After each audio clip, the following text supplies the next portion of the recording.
Wireless LAN Professionals Podcast, episode 178. Working with enterprise customers all over the globe. And what they were coming to me, the CIOs, the director of ITs, and they were saying they needed help. They had their management platforms, they had their AP platforms, but the market needs a viewpoint of the entire ecosystem.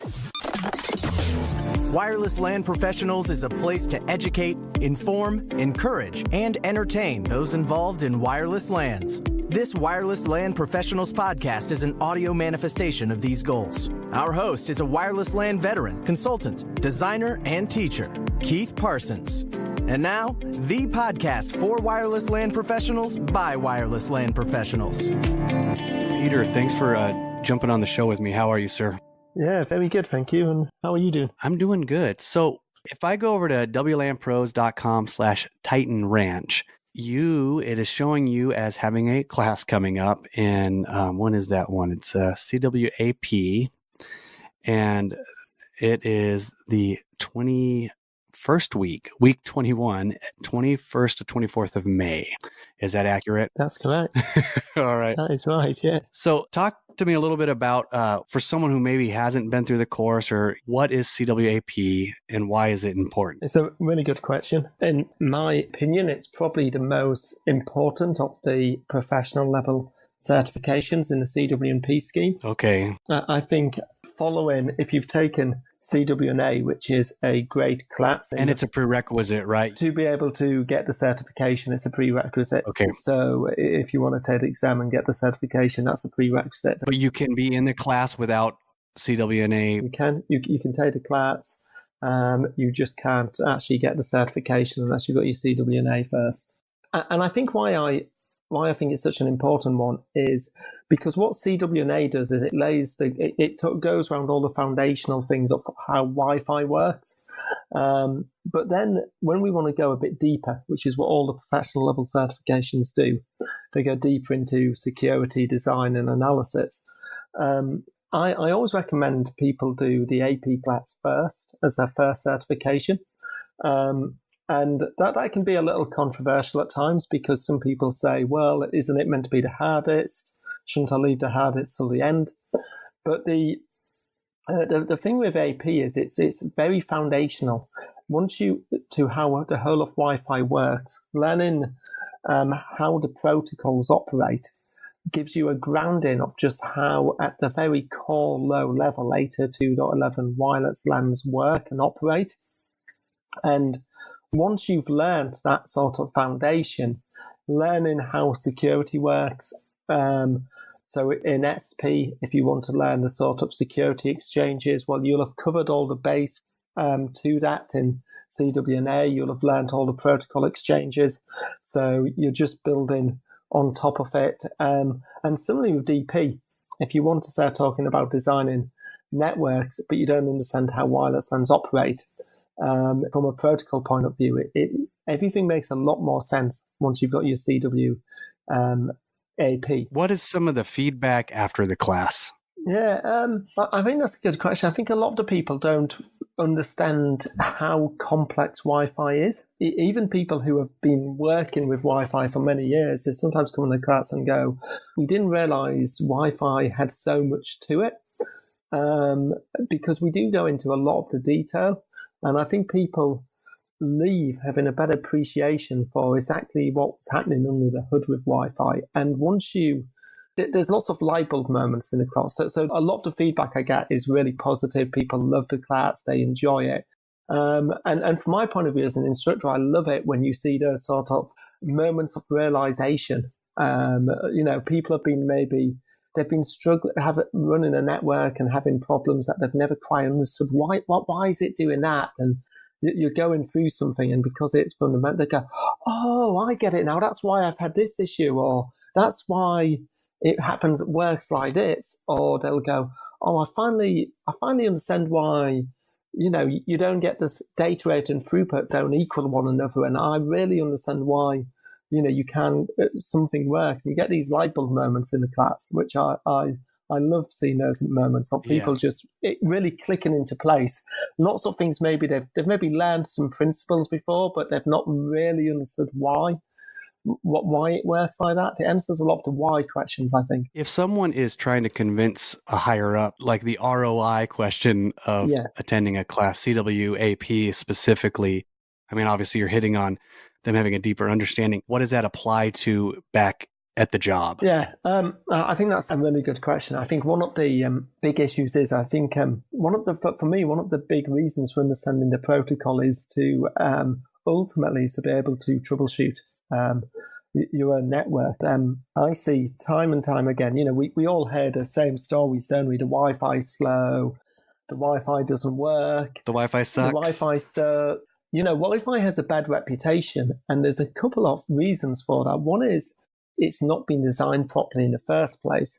But another issue is just the fact that when problems occur, people don't know how to go about getting to the bottom of that problem and how to troubleshoot it. And sometimes I've seen networks where people have had problems, have had them for 6-7 months, and it's actually costing the business money because nobody can actually get to the bottom of why and what's happening. And you can look at the config, you can look at, various things, and everything appears to be configured right, but what's actually really going on? And it gets to a point when the only way you can actually answer that question is to do some analysis, spectrum analysis, protocol analysis, and actually find out what's really happening on the network. And it's funny, that's never going to go away from networking. Yeah. I was in a meeting with a customer just the other day.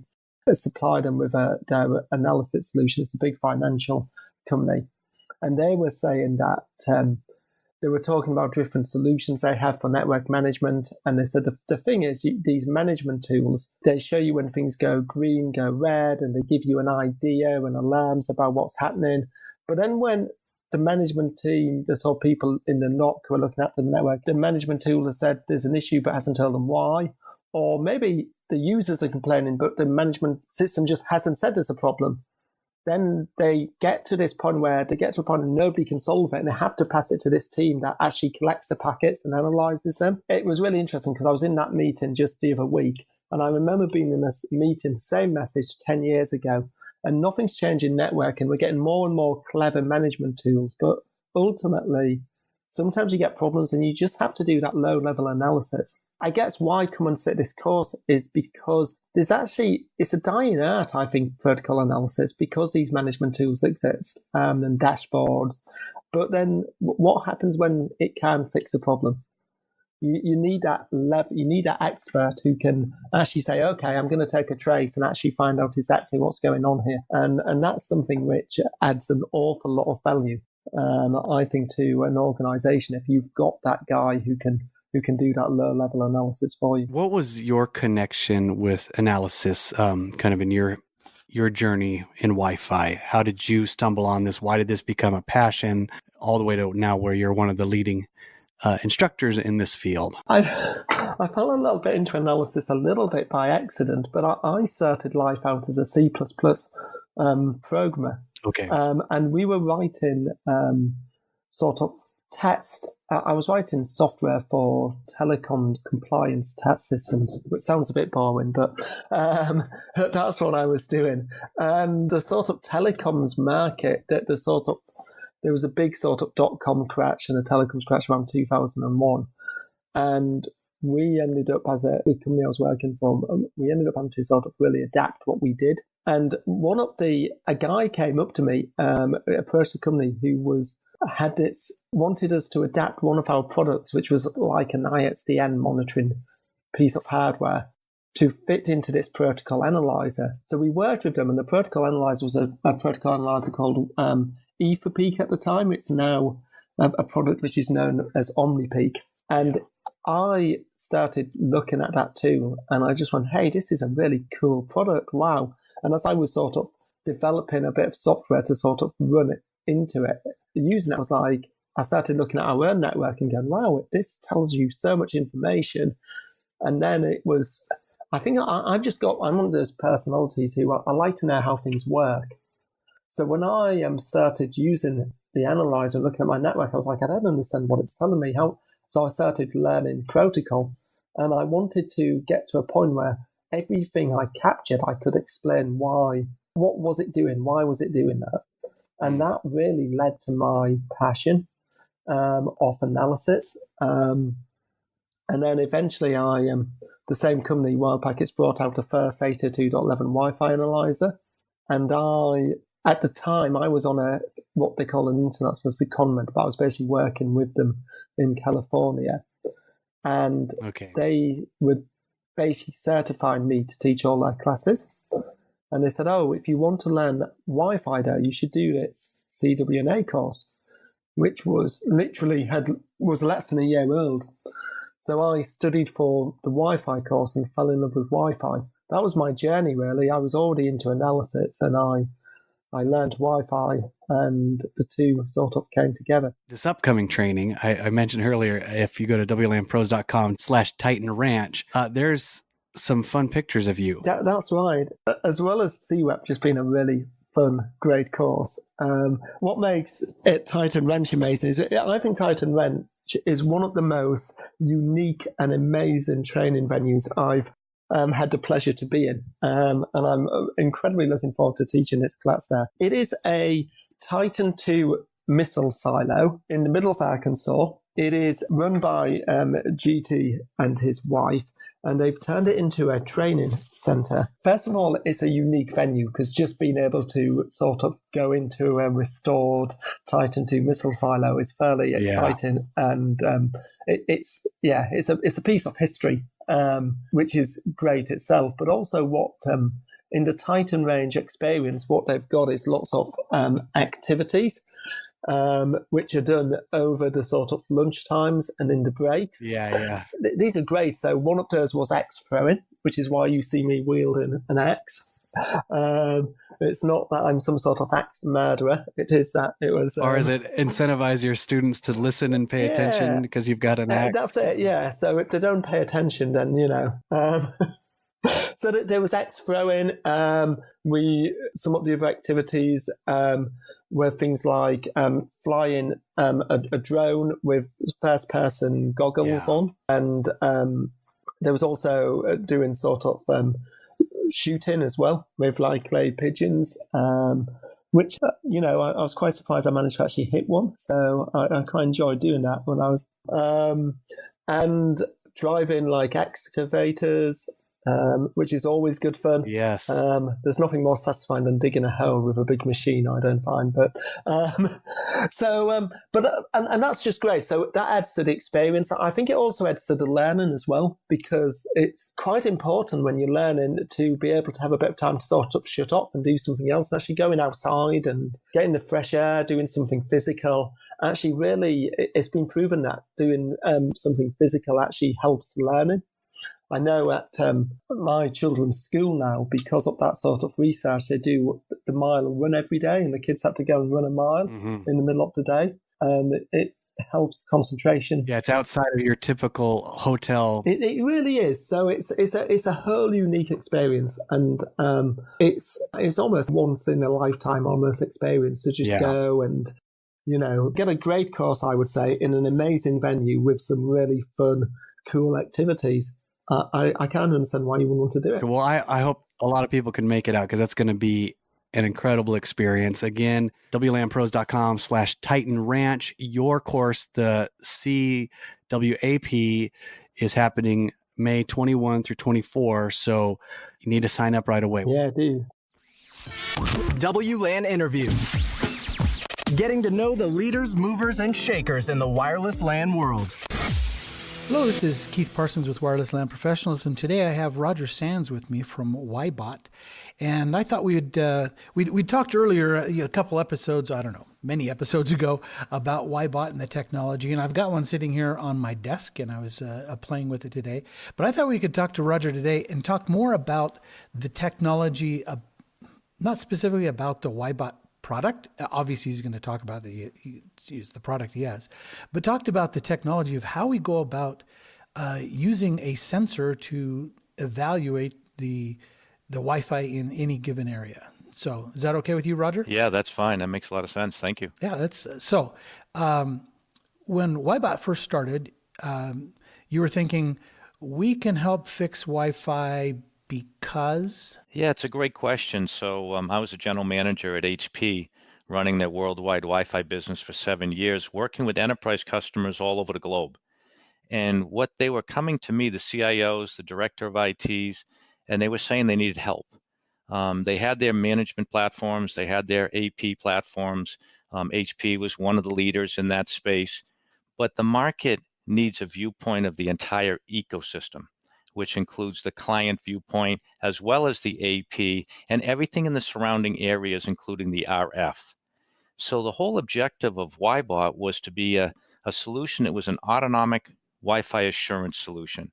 The ability to automatically assess the entire wireless ecosystem and being able to identify those complex, intermittent, challenging performance and reliability problems. Coming from HP, or basically a vendor who made an access point, why didn't you just take the details that you can pull from your own access point, and what do you need the extra hardware for? How does it react differently than just an access point? That's a great question. First and foremost is the access point is acting as an access point, which is its primary purpose, and thus it's using a majority of the time interacting with the specific clients in terms of its communication. When you have a sensor, now you're doing 24/7 analysis on this entire ecosystem, where the APs typically are doing time slicing because they're focused on supporting the clients and the bandwidth associated with them. Second reason is vendor agnostic. There's tremendous value in the marketplace to having an independent vendor agnostic benchmark solution because, to be honest with you, there's a lot of interoperability issues in the marketplace, and they can be a combination of the infrastructure as well as the clients. And so you end up with a lot of finger pointing back and forth. When you have an independent benchmark that's looking at that, they can isolate it right down to the Wi-Fi standards to articulate what is the root cause. That's a powerful solution. So what's in the Wyebot sensor that's unique or different than just a regular access point, an enterprise class access point? Yeah, so the largest power is a couple things. One, we have 4 wireless radios dedicated to the Wi-Fi assurance, right? So again, when you're operating as an access point, most of them are 2 or 3 radio type products, and the primary radios are used for access point functionality. So again, dedicated to the client communication, etc. What we have is 4 radios within the product, 3 Wi-Fi and 1 Bluetooth, as well as spectrum analysis built in, where all of those are working 24/7 to analyze and operate and optimize the entire wireless ecosystem. Again, also, we have advanced edge computing. So because we're processing massive amounts of data in these high density environments, we have advanced edge computing with patents right on the sensor that allows us to do the pre-processing of the information and send metadata to the cloud. So it's a combination of dedicated functionality, both in the RF and the radio technology, combined with advanced edge computing bundled together to give us the power of the sensor. So when you say metadata is being forwarded, obviously you're not going to collect all the data that those 4 radios can hear. What's an average? Let's say you just put one of these in some enterprise scenario. What's the uplink look like from a throughput standpoint? Yeah, from a utilization point of view and a data throughput, it's typically in the kilobits per second. And this takes some very advanced processing, as I mentioned, on the sensor, because as you identified, when you're in a high density deployment, let's say you're in an auditorium within an enterprise or education environment or in a healthcare, and you're in a high density, high bandwidth traffic type situation, you're dealing typically with thousands or more packets per second. But what's critical is obviously you do not want to send all that information to the cloud for the AI engine to process. So it's taking that large amounts of data, the volume, and this is critical in the AI space, and when you're talking about IoT, and taking specific elements of that and pulling out the events of interest, the meaningful data within that volume of data, sending that to the cloud where we have our AI engine running to analyze it and generate the output for the user. So your AI engine is collecting this metadata, some collapsed level of important information.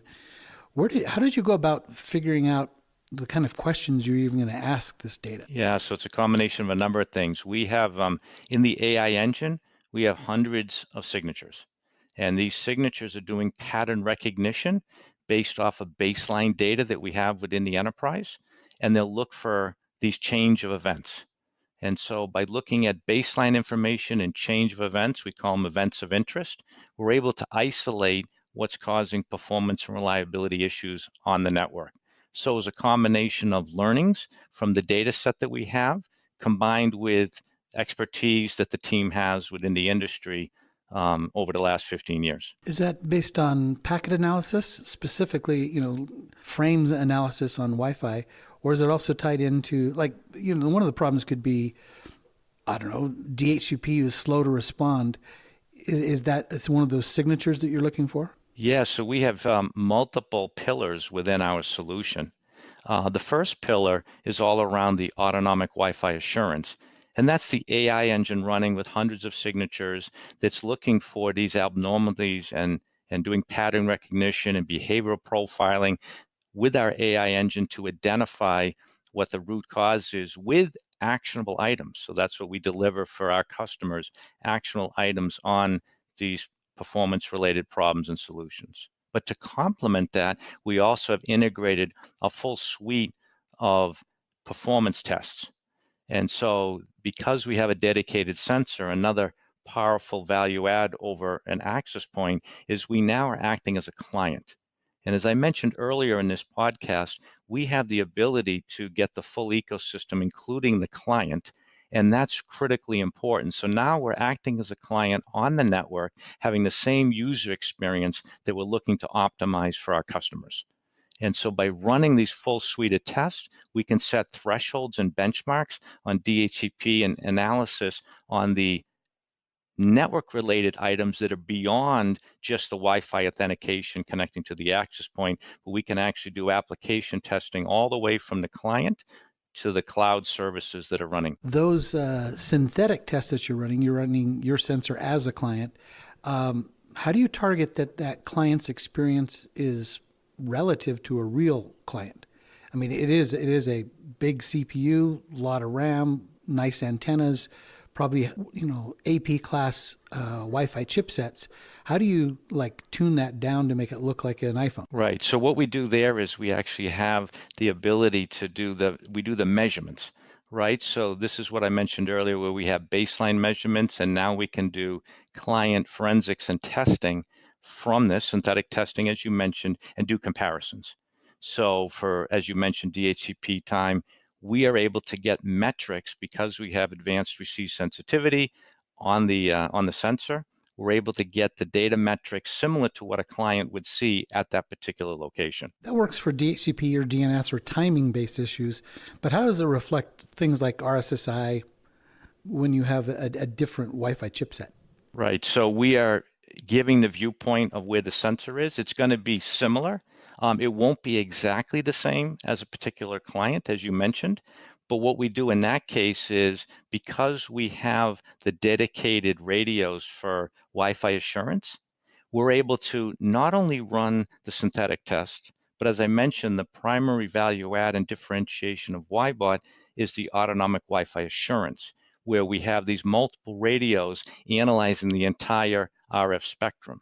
That's used to measure the RSSI and the performance of every single client that's in that wireless zone, their actual performance, because we're dedicated 24/7 to analyze the communication, both physical and MAC layer, between the clients and the access point. Did that answer the question, Keith? Close. It just triggered another question. So a little more complex question. One of the things I do in troubleshooting, and I want to see if your sensors can do this as part of your automatic system, is make a comparison between an AP offers MCS9 two spatial streams. The client accepts and says, I can do MCS9 two spatial streams. And then what the ratio is between what is offered and what's actually being transmitted in the air tells me about the health of the network. If a client can do MCS9 two spatial streams, but it's only doing MCS5, something caused that to happen. And so that's a really useful piece of information for me to know there's a problem in the RF. if the AP is offering 867 and I'm getting 867 through the air, but my network connection's really slow, then I know it's not the RF, it's someplace upstream in the network. Is that something your sensors can track and watch in real time? Yes, absolutely. We keep track of all the metrics of the data rates for all the clients that are in that zone that are leveraging those channels. What we do there is we have an SLA threshold that we set within the sensor. We have a default threshold that we call the minimum signal level, signal strength / data rate that we're looking for the particular client. Because clients are not all going to operate at that maximum, like you said, if it's MCS 9, sure, that's the ideal situation, but as we know, we're in a mobile environment. And so depending on how close you are to the access point, if there's walls in the way, if you're in a conference room, et cetera, then those are designed to adjust accordingly. The challenge is what's that minimum threshold that your network is designed for? So we built that in as an SLA setting that you can create on the sensor and get notified if any device falls below that minimum threshold. And that's really based on the design of the network.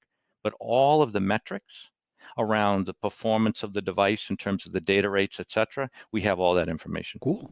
I like it. So you'd mentioned you have some actionable items that come off of this information. What kind of report would I receive as an admin over a network that your system tells me you should go do blank? Yeah, we see there's a number of classes of what we call categories of these type of actionable items. The first set would be network configuration / operations. And that could be channel utilization. And if you think about it in a multi-tenancy type environment, your network potentially is interfering with neighbors, or your neighbors are interfering with you. So there's a whole set of network operational and optimization capabilities around, channel planning and power settings and other factors around data rates being used and beamforming, et cetera, and how those are optimized to get the best end user experience. So we're all focused around the end user experience and measuring that within our autonomic Wi-Fi assurance solution. So that's one category. Give me an example of what would the actual line be. You should go do blank. Well, so one common example these days, Keith, is the data rates that are being offered. Most solutions on the market, the AP infrastructure and controllers, will enable the lowest B data rates in the environment. The good news today, I mean, they were there for a reason, obviously, in the early days. Most enterprise customers do not need the low data rates in the 2.4 gig spectrum, 1, 2, 5.5, for example. As you know, that makes a dramatic difference when you have the clients using the 2.4 gig spectrum. If they're connecting and using all the management frames at those low data rates, 1 and 2, for example, then that has a dramatic impact on the performance of the network. So one example would be, disabling the low data rates so that you can improve the user experience and performance across the network. That hopefully anyone who's listening to this podcast has already done that easy one. Do you foresee something in the future where you'd have your AI recommendations automatically kick into a controller and take the human out of the loop, or at least put the human just has to say check? Right. So absolutely. Today, in our first generation of the platform, we don't do auto remediation. And we got a lot of feedback from our early customers that they were so excited that we had the ability to automatically analyze and identify actionable items to optimize the network, that's what they wanted. That's very difficult, as you know. These problems tend to be intermittent. You get the ticket open, whether it's a patient monitoring system in healthcare, whether it's a robot in a warehouse, and you had intermittent performance, connectivity issues, et cetera. But by the time you have the resources on site, typically it has to go on site to solve these complex challenges and then resolve them. The problem is not happening, right? They come and go and they impact productivity of the business, et cetera. So having a solution that's 24/7 that's there that allows you to do that is extremely powerful. So that's what we've done today. But as part of our longer term strategy, auto remediation is a component of that. And as you mentioned, it would be a selectable item, right? Just a checkbox for those customers that still wanted to maintain control of the actions, or those that wanted to, if it was a remote location and they're fine with it automatically adjusting. I would like to see, this is just my dream, would be one of the things I have a hard time doing, time and space, because it takes a long time, is to find and optimize, say, what's the best minimum basic data rate at a location, because it's not the same everywhere. I would love it if your system could sense and say, okay, this is what we have today. We turn off B rates, whatever those recommendations are, and then run MBR of 6 meg, see what the retries are, up to 12, see what the retries are, and automatically optimize itself and find that sweet spot. It works for transmit power on APs, could be the same thing for basic minimum data rate. The ability to tune and find for that environment the best settings. So from our perspective, what we do there is we do a baseline, right? So we get a baseline, as you said, of key performance metrics across the wireless LAN, retries, data rates, connectivity, performance metrics, etc. So we get those key metrics. And then from there, as you said, changes that are made, we measure them against the metrics. Now today, we don't do, as I said, the auto remediation piece. So we would have this set of metrics, including the signature outputs, and we have a variety of analytics that we include in our platform that give you some very powerful metrics around airtime utilization and amount of retries and broadcast traffic, et cetera. So today here's the set of optimization recommendations from Wyebot based on industry best practices.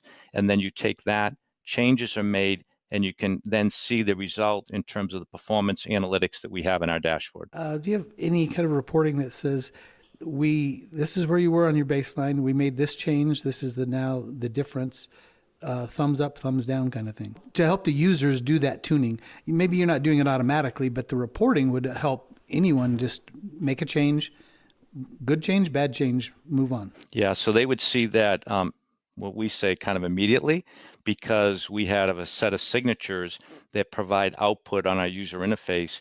Let's say there's these 6 actions, right, that are recommended to improving the performance and reliability of the Wi-Fi network in that area.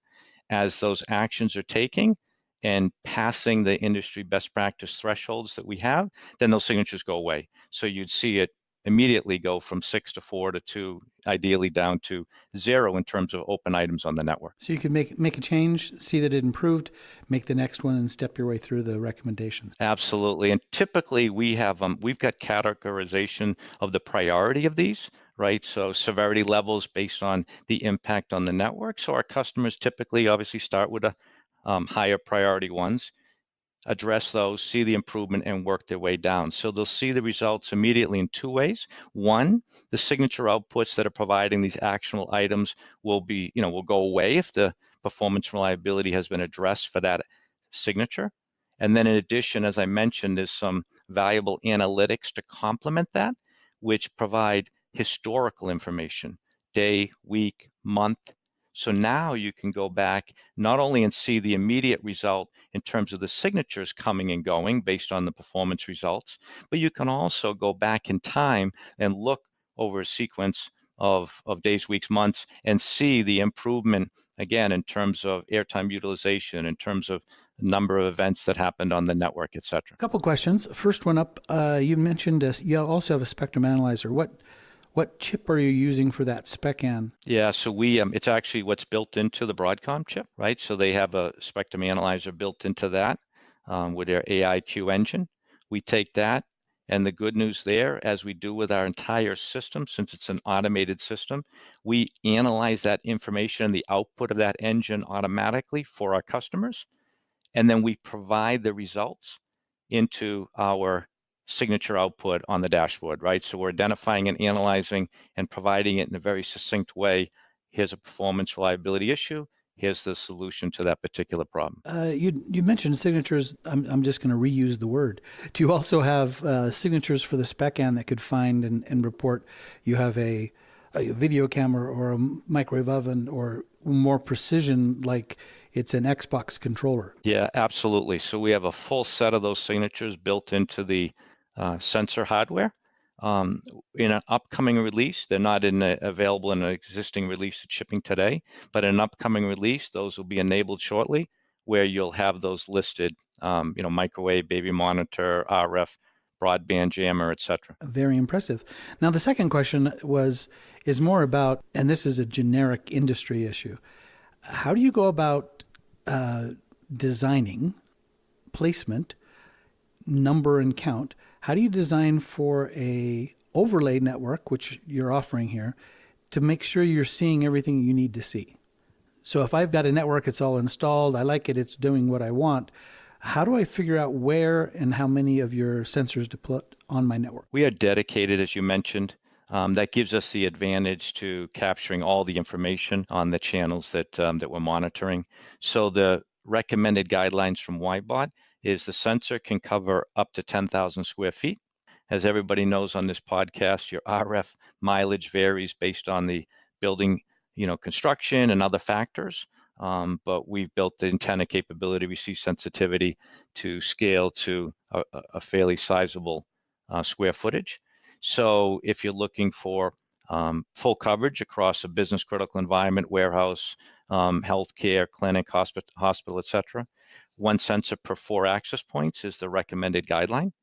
That'll allow you to cover the square footage of capturing that information, both from a autonomic Wi-Fi assurance perspective, and then to complement that, we talked about the synthetic test suite where you can connect in to an access point to run client-related tests. So the combination of those, 1 per 4 is the guidelines. Okay. We're right on the cusp of moving into 802.11ax, Wi-Fi 6, however you want to call it. What's Wyebot's plans for adjusting as we get to the additional complexity of adding RUs and all of the issues that come in with AX? Yeah, AX is coming. It's already devices on the market. We built our sensors so that we can support AX. And in fact, the team is working on adding that in as we speak.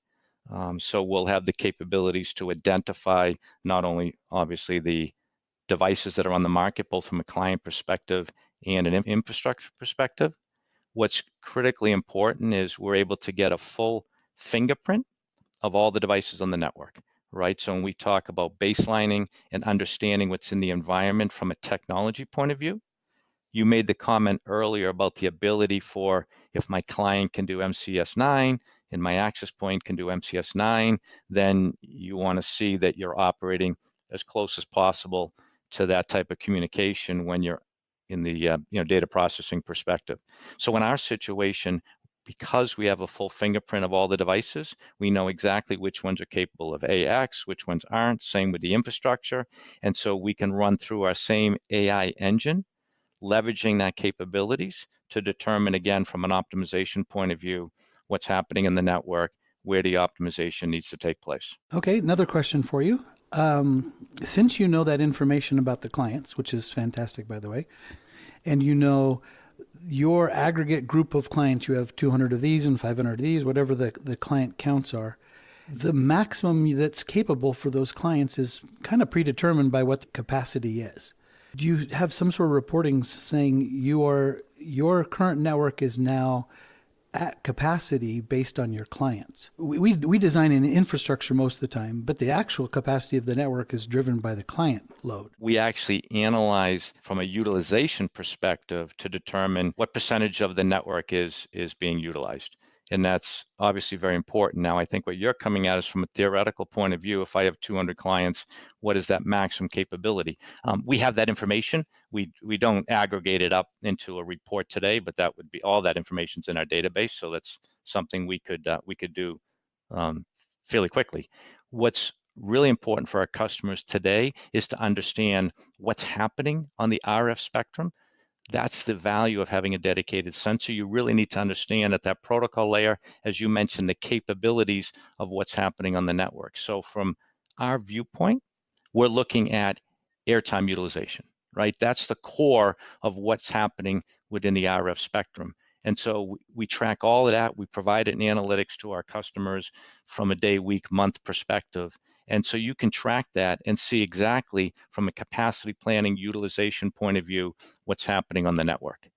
And the reason why I say we've chosen that as the approach to come at it is we could add up all the 200 clients in your example and articulate what that maximum capabilities would be. But as you well know, in a majority of the environments, probability and statistics, they're not all operating at max capability or not all connected at the same time. And so having the viewpoint from a historical point of view of what the actual airtime is being used, that's extremely important and provides capacity planning and that information that I think you're looking for our customers to determine from a network scalability, architecture design, upgrade perspective, increasing AP density, et cetera, that they can get that all from our analytics. Good. I appreciate your answers to these technical questions. Our audience loves the technical side. The next question is more based on a business model. If I take your sensors, I put them in my network, I follow what they recommend, we watch it, and we now fix my problem, and I have a nicely tuned and running network. Why do I still need your sensors after I've used them to improve my network? Yeah, it's a great question, and I think most of the audience will appreciate this. In the Wi-Fi world, it's dynamic. It's constantly changing, and we see this all the time. So sensors go in, adjustments are made, fixing particular interoperability issues, but then the network is just constantly changing. What I mean by that is there's software updates to the client devices. There's the explosion of IoT coming in. What we see in the enterprise today is that there's a lot of devices coming into the network that the IT organization doesn't even have control, and in a lot of cases, visibility into until they're already deployed. For example, building automation.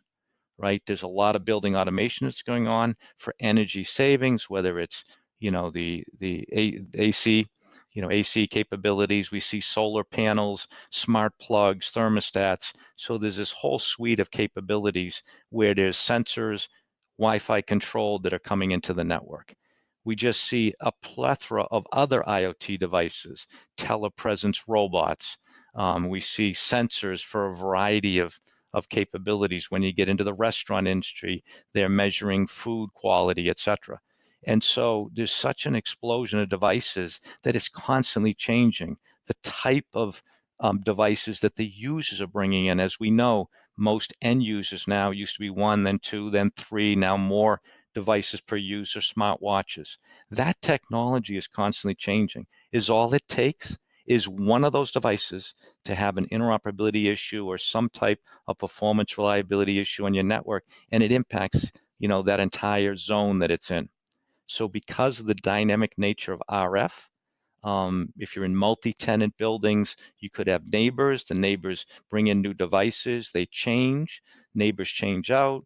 Hotspots, as we all know, there's just an explosion of these devices that makes it constantly changing. And we see this over and over again where these devices are just keep coming in and constantly triggering signatures every few weeks, month, et cetera, within the enterprise. Very good answer for the dynamicness of why we need it to continue to watch it. And last question I have for you is more of a marketing issue. Who's your target audience that you're going after? What size? Who? Just define who it is that you'd like to sell Wyebots into. Yeah, it's the small to large enterprise. We built. You have one in front of you. You've seen it. It's an enterprise class solution with. We've stressed this out. Anil may have covered this in the last podcast, but in a quick summary, we've put it in some extremely harsh environments. We have it in a data center with 3,000 active clients that are running live devices. We've got it in other environments where there's over 200 access points in a single location. Again, so we put it in New York City where the utilization is over 90% on the airwaves throughout the day, every single day. So we built an enterprise class solution, and we are fully focused on expanding the solution and our market from small enterprise to large enterprise because the business criticality of Wi-Fi, it's here. That's been the big transformation over the last 5 to 10 years. And now you need an autonomic system that can analyze and optimize these in real time because it's too critical. I mean, it's literally the on-ramp to the internet. Yeah, I have customers and they're like, "What do you about Wi-Fi?" And it's like, It is the access layer. It's not a choice anymore. It used to be a nice to have, and now it's what everyone uses. Well, thanks for your time, Roger. I appreciate your detailed answers and sharing how Wyebot's come about, what is that today. How would someone get a hold of you or find out more about Wyebot? Yeah, so obviously the website is the best place to start. www.wyebot.com. We have all the information on there about the company. We also have request a demo right on there. So if a customer is interested in seeing a live system, then they can just select that, and anybody can reach out to me. It's rsands, SANDS, at wyebot.com. WYEBOT. That's correct, yes. Just total afterthought. Where'd the name Wyebot come from? That's a great question. I give credit to my co-founder, Anil. W is for wireless, and then the YE is for I meaning we're watching the entire wireless spectrum. And then the bot is the autonomic piece of it, right? So we're watching wireless infrastructure, and then we're automating it for our end customers. That is probably one of the best naming stories I've ever heard. It's actually like, yep, that's what it is. Let's just call it what it is. So thank you again for your time, Roger. Thank you very much. I appreciate it, Keith. Thanks. Bye. Bye. Thank you for joining us for another episode of the Wireless LAN Professionals Podcast, the podcast for wireless LAN professionals by wireless LAN professionals. Be sure to follow us on Twitter at Wireless LAN Pros for all the latest news and updates, and also connect directly with Keith on Twitter at Keith R. Parsons. Head over to www.wlanpros.com for this episode's show notes, as well as the latest in all things Wi-Fi.